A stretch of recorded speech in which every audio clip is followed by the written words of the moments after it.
Hi again, I'm Dr. Rosie Main, and I'm going to be talking today about just some life strategy principles that we want to empower you with so that you can succeed and really live the life that God created you to live. And so we want to go back and focus on maximizing our mind. And so we always focus on areas in our lives that are essential, and those would be anything from faith time, family time, our finances, when it comes to our fitness. And so specifically, we really don't want to put these in a vertical fashion, but more of a horizontal fashion. So many times people put, God first, family, then fitness and finances. But God really wants us to be excellent in every area of our lives. And so what we want to make sure is that any of these areas don't go into crisis where we're in a bind. So for instance, if you don't put any time with your relationships, you're going to have crises with divorce. If you don't put any time with when it comes to your health, your crisis is going to end up with you suffering with a disease. And so God really wants us to honor every area of our lives, and so we need to have some strategies. And so specifically, I'm going to show you a little bit of what we do specifically to try to make sure that we balance these areas of our lives. And so we want to set goals. And so if you really think about what your goals are in every of these areas, and number one being, of course, your faith and your family, your finances, your fitness, and fun and friends, and all these areas, are important and vital, and we need to have a goal. But if you really think about it, if you have these goals on one side of paper, and then on the other side of the paper, you write down yesterday what you did toward these goals, we probably ended up not doing much for any of them. So unless you have a strategy and what we call a war plan and actually put this into effect into an action plan, it's never going to really happen. So what I specifically do, and in my family, we tend to, even for my kids, we want to cut pictures out and have a vision. And God, always says, without vision, people perish. And so we want to have a vision. And so visuals are really fun for kids too to have. So any of their dreams or anything that they want to do with their lives. And so this is an example when we wake up in the morning and spend our Bible time and our prayer time. Then afterwards, we go and we look at our vision board. So this is actually mine. And you can just go get a cork board anywhere at Walmart and cut some pictures, make it fun. If you have an iPad, then, put it on your iPad, whatever you want to do. But, in every area of my life, I go and I start visualizing and I start praying about these things and whatever God's will would be with it. So whenever it comes to, my faith, I want to read scripture every day and make sure that my goal for this year is that I get the Bible read entirely. And so I'm still praying about that every day too. So,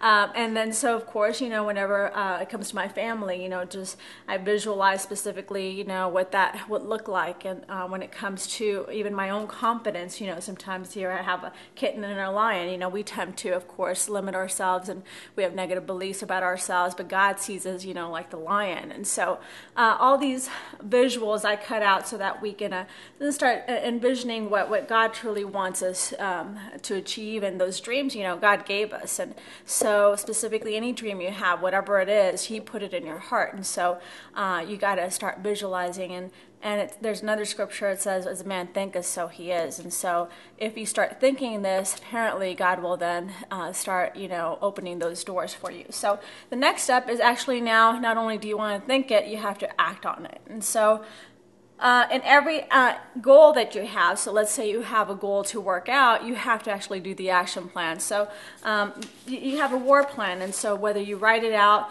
I specifically have written, page for each goal that I have. So in every aspect of my life. So and this, for example, would be for my faith time. So I have mission statement as far as what my mission, my big why. And what I mean by that is, why would I want to have a relationship with Christ? And so I want to make sure that I'm able to be used fully by Him. And so I put, to love and serve endlessly and become Jesus with skin on. And specifically, He wants us to go love and serve like Jesus did. And so we're practically, it's a Jesus within us. And so we want to fulfill that. And so that's where you put your vision on there and your big why. And then you put, your goals for that. And so I put, to read the Bible, to make sure that I'm going serving in the community, and a goal without a deadline is actually not ever going to be fulfilled. So you want to have a deadline as well on there. So let's say you have a fitness goal. So on the second page, if you have a fitness goal and your goal is to lose weight. Again, you would put your big why you would want to lose weight. And it shouldn't really be something that, is just to look good in a bikini or a Speedo, but mainly it should have a bigger purpose, something bigger than us. So you would put your big why, then the goal, and then the action step to do that. So if I want to lose weight, well, I apparently have to work out and maybe eat better. So you would want to have some goals like, work out 5 times a week this week for 30 minutes or whatever the case is. And so then you would also then act on it. And so you would put it in your schedule. So after you do the goals and you put the strategy and the plan together, then the next thing is working on your calendar, of course. Now you have to fit it into your schedule. So time management, I think, is probably the biggest problem with most people. We don't think we have time. And in actuality, if you really look at the schedule and you put yellow solid lines in each of these areas, you can actually fit these goals into that calendar. So let's say, for example, if my first goal was my faith, and so I'm going to have to set out a time for that. So I would then wake up a little bit earlier during the day. And so if it was something that I typically I'm used to waking up at 7, then I would probably have to wake up like around 6:30, set that time out, even if it's only 20 minutes, 30 minutes. Set that time to have my prayer time, my Bible time, and even this time to do my vision and to just to start planning my day. And when you start off that way, everything just seems to just go better, and you're ready when things come in and into your life and there's crisis. You have more peace within you to be able to handle that.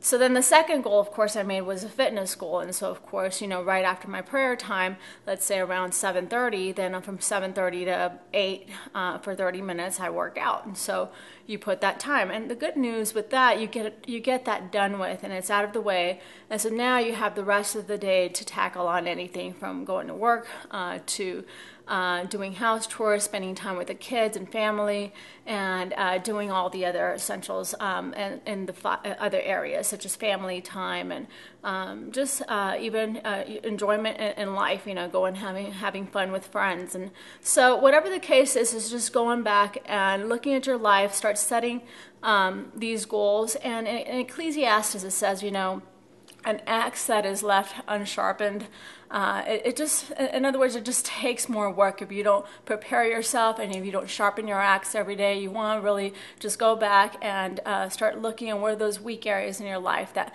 maybe can improve. And if this seems like a lot of work, it really isn't. It's just doing one step. If this action step this week is to just start doing your vision board. Just start cutting out some pictures from magazines or, copy and pasting some pictures from Being In and putting them into your iPad, wherever the case is, and make it fun. Make it a date with your spouse. And I know that my husband and I, at the end of the year, we put like a date night where we go and just have some time together at the bookstore, and we go and do this on the computer and just plan it, and we make it fun. We kind of put visions together that what we want for our family, what we want our kids' life to look like, what we want our relationship to look like, our faith time to look like, and it becomes a fun thing to do. So I encourage you to do so. And again, thank you for watching, and we'll see you next time.